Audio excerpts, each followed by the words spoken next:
Say who you are, where you're from, that'll help us all out. Thanks. Earl? Earl Reese from the Sports Shop. Yes, hey Earl. Coach, 4 transfers in and 2 freshmen coming in, 6 people so far. What, if anything, has surprised you thus far with the new people coming in? Well, no, I mean, nothing has surprised me. I mean, it's been, I really love this group. You know, we've been together all summer, individual workouts, practices, spending time with each other,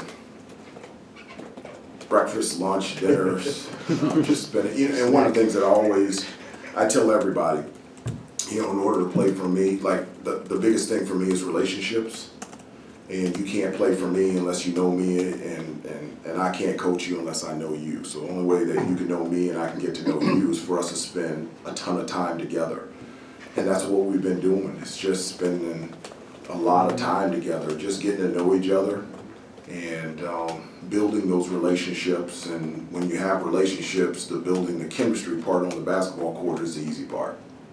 Andrew Jones, Star Illustrated. With 2 of the guys that you brought up from the portal, you game planned for last year, Cormac and Jalen. So in watching them, now that you have them and had a chance to see their full bag, what do you think about their games? Are they a little bit different than what you game planned for last year? Well, I like what's in their bag from a basketball standpoint. You know, when you're talking about, you know, Cormac, his ability to shoot the basketball, be able to score. He's also a playmaker. He's a guy that can make plays off the bounce, and he's a basketball player. He's an incredible defender, a guy that competes on the defensive end. And probably the biggest area that I didn't know, and really I shouldn't know because I wasn't his coach, is what kind of leader he is.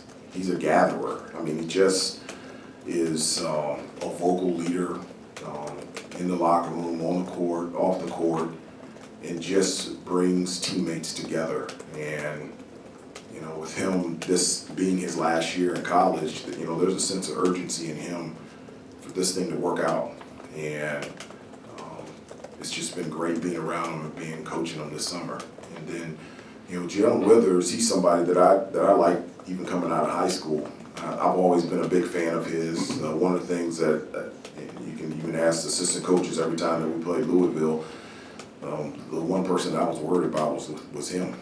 Because of his size and his athleticism, you know, he could score inside, he could run the floor, he can rebound, he can shoot the ball from 3, shot 40% from 3 last year. Defensively, he can guard 1 through 5. I think it was 2 years ago, my first year as a head coach when we were at Louisville.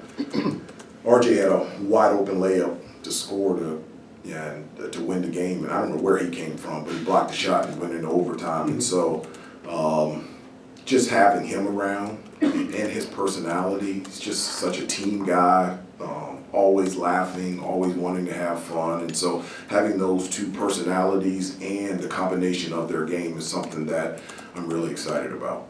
Hubert, Aaron Beard with AP, how do you envision the retooling of the roster? What do you think you'll maybe, I know it's a little bit of projection until they actually get on the court, but what do you think this group maybe will be able to do better than last year because of how the roster looks different? Yeah, you know, I mean, we have been on the court together. I mean, we've had practices this summer, and we still have 2 more next week. And so next week is the last week of summer school, so we'll have 2 practices next week. So we've spent time out there on the floor. You know, I mean, there's, you know, a number of things that, you know, that we needed to address and get better from last year. You know, I thought last year we weren't a very good outside shooting team. I mean, there's 15 teams in the ACC and we're 15th in 3-point shooting percentage. And so I think that the team that we have now, I think we're a better shooting team. You know, I didn't think last year we were very good in terms of, you know, ball movement and sharing the basketball. Out of 15 teams in ACC, we were 14th in team assists. And so I feel like we have multiple playmakers now that not only can make plays for themselves, but also make plays for their teammates. And so I really like the mix and the combinations of this team. I know it's really early, but, you know, there's a lot of versatility. And that's something that I'm really excited about. With Hubert, the higher amount of turnover. Can I follow up on that real quick? To follow up on that, real quick, Adam Smith in South Carolina. Yeah. To what Aaron was saying, sorry, Jordan. To what Aaron was saying, what you answered there, like when you envision what you wanted to accomplish in the portal, Yeah. maybe like when last season ended and you're having people leave and stuff like that, like has it worked out the way you envisioned? I know it's sort of a case-by-case basis where you take a guy and you know, you're investigating other guys, but has it come to fruition the way you had hoped it would with the overall group that you brought in? I did, I guess at the beginning of the summer, you know where you wanted to be. You didn't know how necessarily you were gonna get there, but you knew where you wanted to go and where you wanted to be. And now being here, the latter part of July, it's exactly where I wanted to be. I just, personally for me, I'm in a great spot. For the team, we're in a great spot, and I like the makeup of this team, and I like where we are right now. I'm very happy with it. Jordan? Jordan Kramer, CBS 17, kind of bouncing off of that, with the higher amount of turnover that you all had this offseason, did your approach at all to the portal change this year?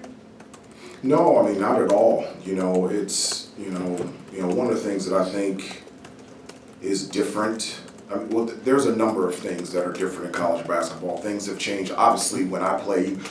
And why are you laughing so much?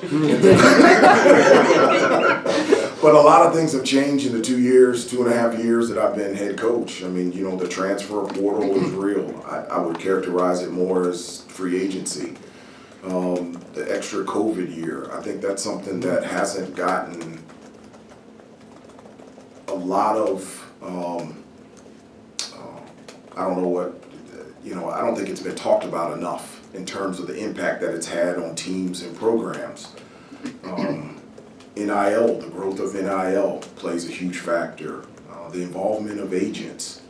And I think also, in relation to the players, from the developmental standpoint, the timeline of players has sped up dramatically. And that's been a difference. So, those are just 5 examples where it's been changes or drastic tweaks and pivots and alters that allows us to have college basketball of today. And so, as a head coach and as a program, you really do have to have the ability to change, to tweak, to pivot, to alter, to be able to put a team together. You learn things from all your experiences as you go along in life. I know you learned stuff your first year as a head coach. What did you learn last year from the experience that was different, obviously, from the first year? Well, I talked about a couple things that, I thought, we struggled with, in terms of shooting the basketball and also consistently sharing the ball. I think something that, that we talked about, but we never consistently did was, I always talked about the discipline and the details and the small things that have to happen in order for big things to happen individually and as a team. I think the stat is right, of the 13 losses, 11 of them, it was a 1-possession game with 3 minutes to go. So we were either up by 3 or 2 or tied or down by 2 or 3. And, that comes down to discipline and details, getting a box out here, not turning the ball over here, making a free throw here, making a shot there, setting a screen here. And that's something that, as a team, that we've just got to do a better job in this upcoming season. How about you personally as a coach? How did you learn and how did you grow from last year? Well, I'm always learning. I've said to you guys before that I'm always in a position of listening and learning. I've never, whether as a player or working for ESPN or as an assistant coach, have I ever feel like I've got it, I've reached it. I've always felt like you can always get better and always learn, and I don't have any specific ways in terms of things that I learned from last year, but I know that I'm a better coach this year compared to last year because I've been doing it longer. And the more that you do it, the more you get more comfortable. You recognize things that you have done and you like, and things that I don't think I like that one. Let's try this. And so that comes with experience, and that goes a long way when I say that I'm in a really good spot. And it's been a great summer for me as a coach, And I'm really excited about this upcoming season. Brendan Marks from The Athletic. Hey, you mentioned that kids, one of the changes you've noticed in 2.5 years as head coach is timelines being sped up. Yeah. You brought in a kid who was reclassifying. I know Elliott's age is a little bit different, but could you just sort of walk through the process of how that came to be and what made you comfortable with him as a player and as a person to be willing to take him a year earlier than anticipated? Well, one, we had an available scholarship. I think that's a huge piece. In terms of Elliott, he was always, in our conversation and recruitment of him, is always being a part of the 24 class. And I know that, his experience of playing for the Swedish national team, he played extremely well. Ended up winning the championship, the Bacot championship with Link Academy. And it changed his thinking of wanting to come here early. He also had a desire to want to be here. I mean, he's such a team guy. He just wants to win, wants to be a great teammate, and that was the process in terms of him speeding up the process. And so I'm thankful that he's here at Carolina. It's been great. Him, Zayden, the 2 freshmen coming in. And so that's how that all happened. And obviously, having an available scholarship definitely helped as well. Hubert, Michael Kerr from WCHL. With all the newcomers, not only the transfers, but the 2 freshmen, Elliott and Zayden, was there one quality that you were searching for in all of them that sort of, defines this new incoming group as a whole? I don't think there was anything defining that I was looking for. I think overall in general, with the differences in college basketball now, what's important for me is guys that want to be here and guys that want to be a part of a team and understand the importance of the name on the front of your jersey, that it's an honor and a privilege to be a part of this program, to be a part of this team in this program, and it means something to run out of that tunnel and play on that floor. And, I love, you have to have individual goals, but I want guys that want to be a part of a team and want to be about the we, not just about the me. And not that we didn't have that in the past, but that's in general for anyone. That's what Carolina's about. And I've always said this, in order to be successful here, you have to love basketball, you have to love this place, and you also have to love your teammates. And if you check those 3 boxes, then you're going to have a great chance to be successful here. And so not just this past summer, the 2.5 years that I've been head coach, that's what I want kids to have. I want them to check all 3 of those boxes. Hubert, did you have to change your thinking with bringing Elliott in early? Because I remember not too long ago you were telling us, you didn't like the reclass. Yeah. I think we were in here one day and you just like, I might not ever do that again. Yeah. Did you have to change your thinking? Well, just like I said, there's, because of college basketball and where it is, there's times that you're going to have to tweak and pivot and alter and change. And so, So yes. Yes, but I mean, there were some great, long, straightforward and direct conversations in regards to that. I mean, it's, this is not specific to Elliott. This is just specific in terms of just in, to anyone, do you want to be a part of the team? Why are you coming here? Why do you want to come early? It's a big step. And, one of the things that, for me, my senior year in high school, out of all the years in high school, I don't really have any great memories, but I can remember my senior year. It was a big deal getting my diploma in high school. It was a big deal my senior year for senior night in high school. I remember that. And so I don't want guys to pass that up. I think it's an important part of growth. It's not just growth as a player, it's growth as a person, and it has to be the right fit. So specifically in regards to Elliott, I felt like it was the right fit. Now that you, Hang on one second. Possibly to clarify, or I may confuse things more, correct me. I think when he said he didn't want to do that again, weren't you talking more about like when Will Shaver came in and January? Mid-season. Mid-season I asked you that as last opposed summer. to- I It was don't wanna do specifically that again, mid-season. but I've never done. My bad. Okay, Yeah, I just wanted to. yeah. I thought Yeah. that's who we were talking about. Okay. Hubert, Rod Baxley, Fayetteville Observer. Yeah. How would you describe the feelings and thought process in the days and weeks following the end of last season? Well, I know that, we were disappointed, going into last year, we had, hopes and expectations and dreams of what we could become. And, at the end of the day, we just, for a number of reasons, just didn't reach our full potential. So, from that standpoint, that was disappointing. But also, you talked about learning, my time here at Carolina, excuse me, I talk about it and what an unbelievable and great experience that I had here.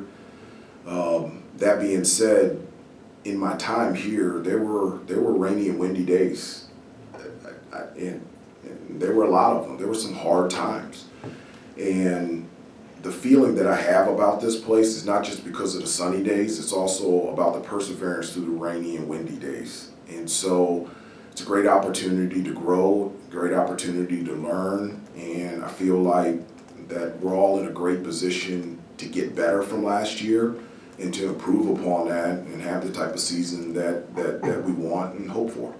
Now that you've had a chance to see Elliott in person for a bit, what do you like that you've seen from him? And how is he meshing? You got an older group.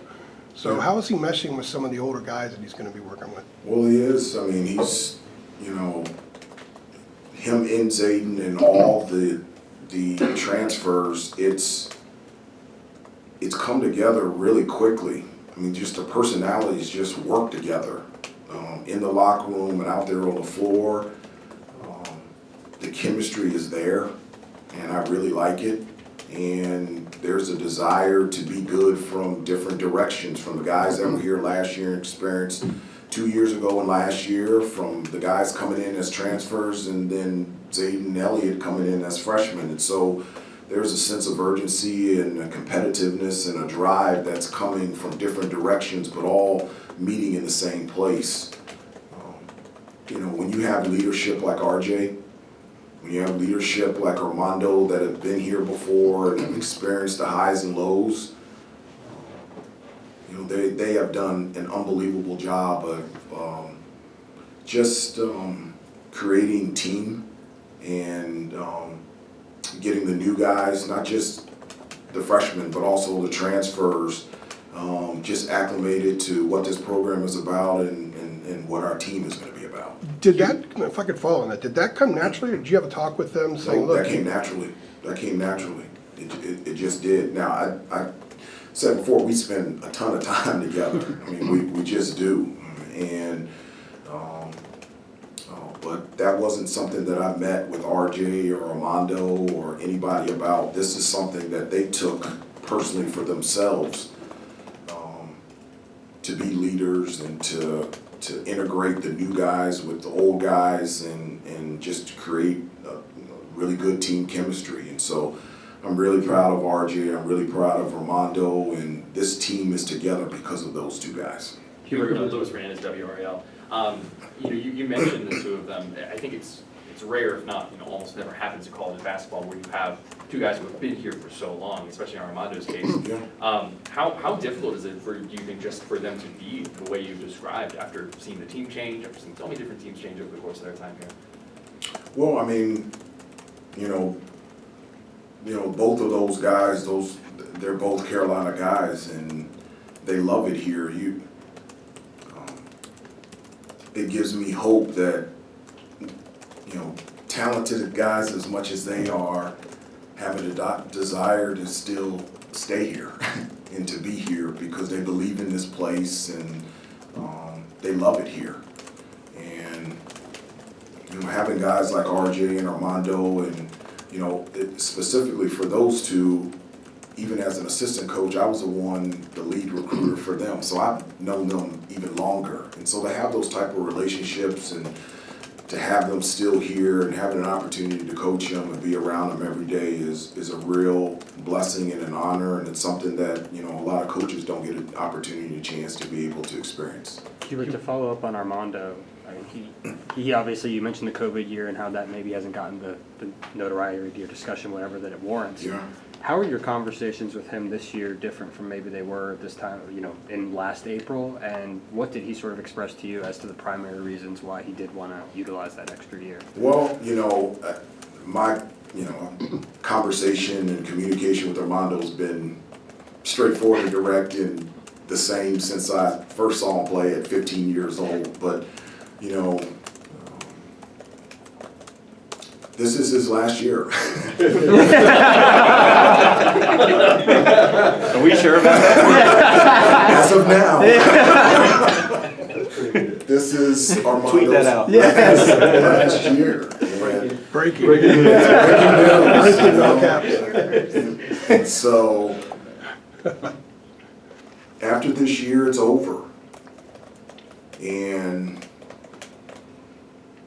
Armando, specifically for him, has experienced the highs and the lows. And what does he want his last year to look like? What does he want to remember when he leaves this place? And we've had a lot of talks about that. And the way that Armando has grown as a player, but more as an individual and as a leader, has a thing that's just really impressed me the most about him. And I'm impressed by a lot by him. And but we've had a number of conversations that, you know, this year is huge for him, even personally, and that he has to do everything that he needs to do in order to put himself in a position where he can be to be the best that he can be. And I'm really excited to see that type of I only have 1 year left mentality out there on the floor. Hubert, About 8 or 9 more minutes. Hubert, what kind of growth this offseason have you seen from Seth and Jalen, and what did they say to you as to their reasonings for coming back for another year? Well, I mean, Jalen and Seth came back because they wanted to be here. They didn't want to go. And so I love coaching them. I love being around them. Both of them are unbelievable kids. And, you know, Seth, he has, you know, athleticism that's not normal.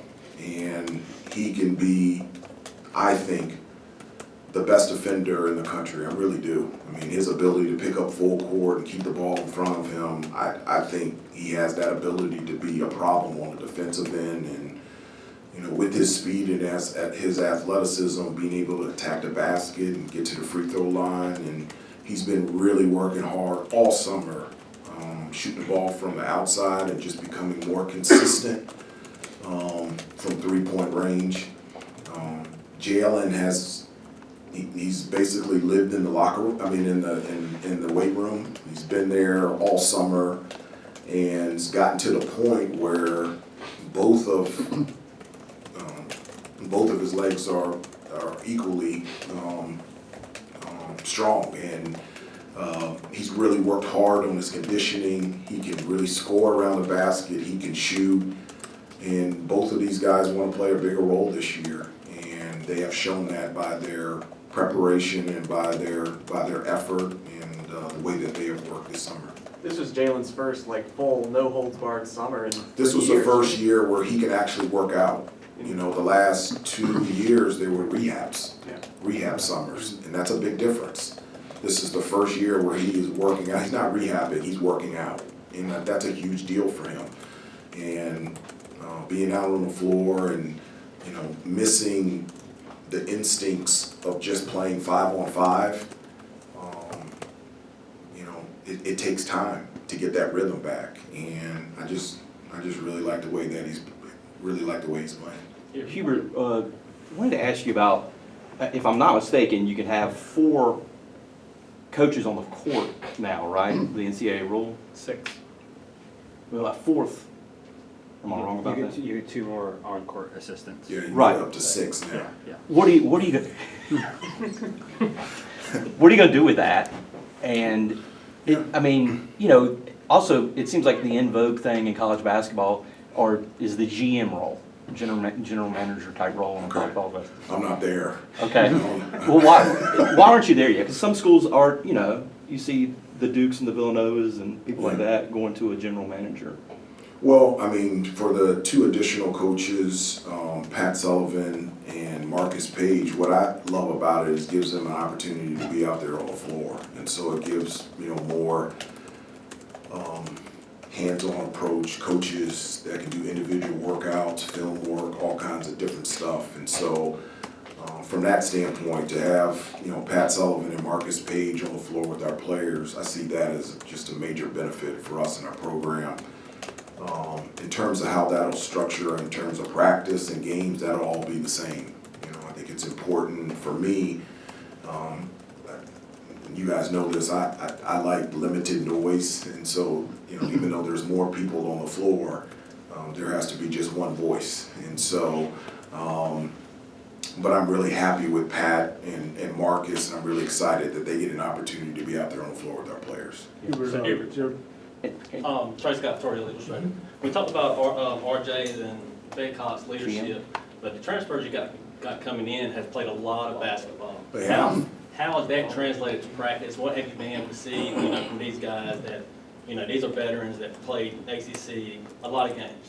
Yeah, you know, it's not just, you know, I mentioned Armando and RJ because they're the veterans of this program, but, you know, Cormac and Paxson and Harrison and I call him Jay Witt because Jalen Washington and Jalen Withers. If I say Jalen, both of them look at me. If I say JW, both of them look at me. So I go Jay Witt, Jay Wash. Okay. So Jay Witt, all of these guys have been leaders and bring tremendous experience to the team. And so having that experience and that knowledge to come in from different places, I mean, that's just a huge benefit. You know, I talked about the leadership skills of Cormac, but I've been blown away by Paxson. I mean, his ability to gather teammates and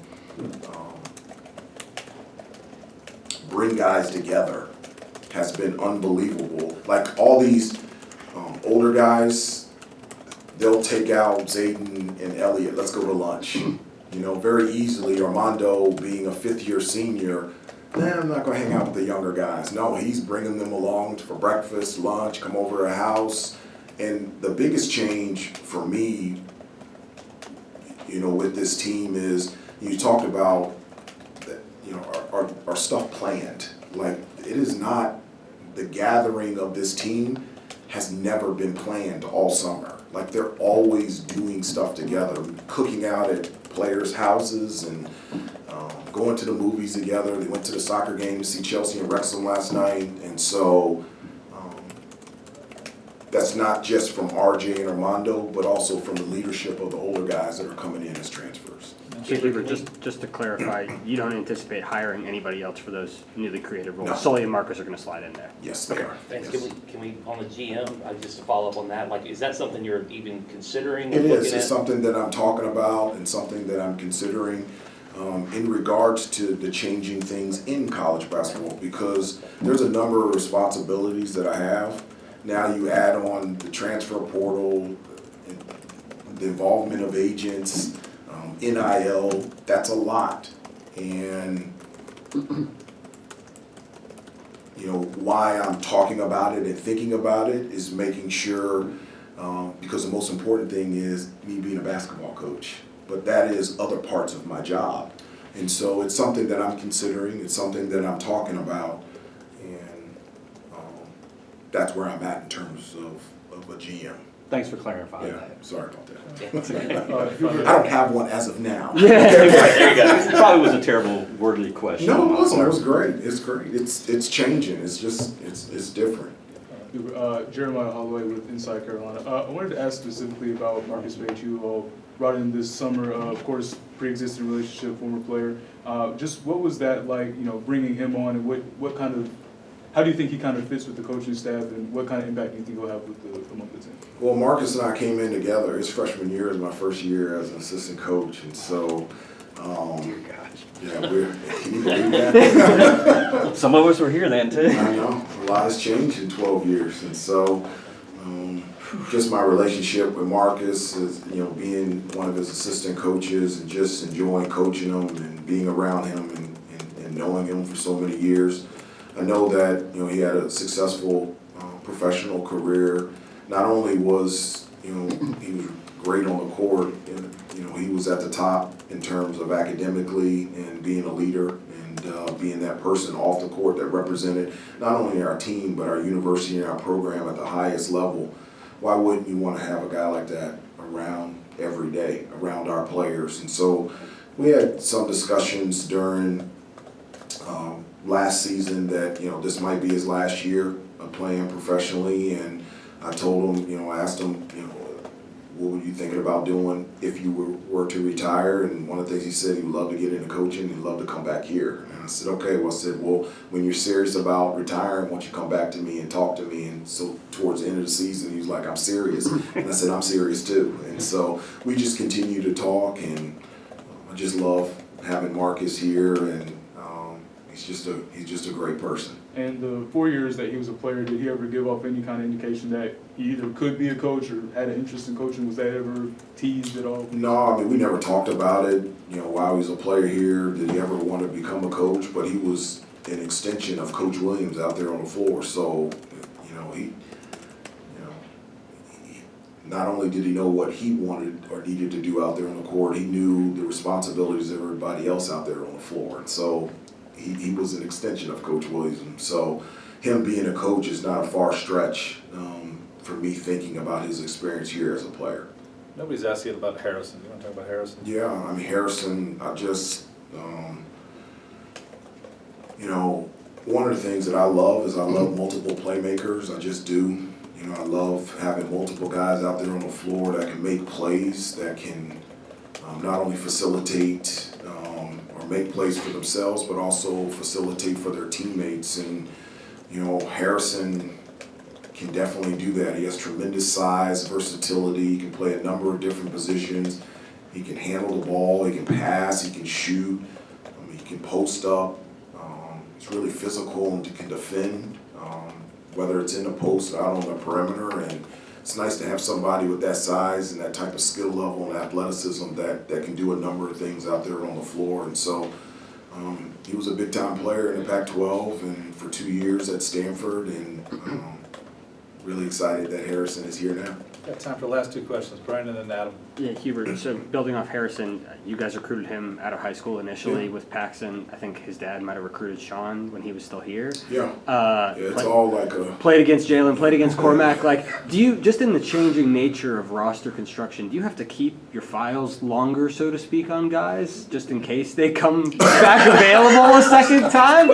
I mean, all of these different connections have sort of led you to your current team. No, I think it's a great question. I don't know how to answer that other than this. I know that, in the past you could predict what a team's going to look like next year and the year after that, and what it's going to look like at this time, and you could recruit in a way knowing that this person will be here or this person's going to be gone. You can no longer do that. So you can 100% predict that you don't know what it's going to look like from year to year. You just don't. And so you can have everybody staying, or you can have some people leaving. It's a year-to-year basis. But one thing that I love is Carolina will always stay the same in the standard and of this program and what this team and what this program is about. That will never change. Al? That's the question I have. All right, we're done Fields then. perfectly off. No, it feels off. This is one of our I recruits. thought we were done. I was Yeah. serious. I'm saying it. We've got some good I thought you stuff were working asking me here. about Chelsea and Wrexham. We can do that next. Yeah. I have a question from one of our recruiting guys. I'm actually going to read it to you. But it goes along those lines, and he was asking, with the increased attention on roster management, how you have to sort of, you've got your targets, you've got your commits, you've got your signees, and you've got your current players. And it seems like you have to just recruit all the time, all of those guys. You're either recruiting them to come or recruiting them to stay. how have you tried to go about that? And does the traditional Carolina message of what you can have here, does that still resonate? Or do you have to adjust that with the changing times? I do. I think what this place has been about will be the message, and it still does resonate. I really do.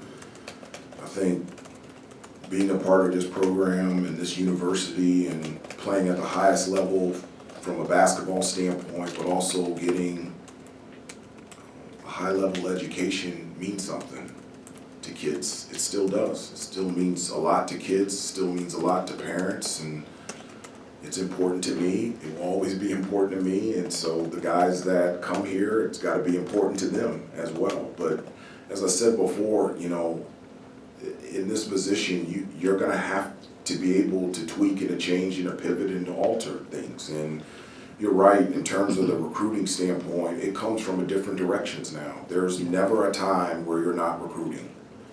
Since the time that we lost to Virginia in the ACC tournament, and that Sunday we found out we weren't going to be a part of the NCAA tournament, there has not been a day off, not one, the whole summer.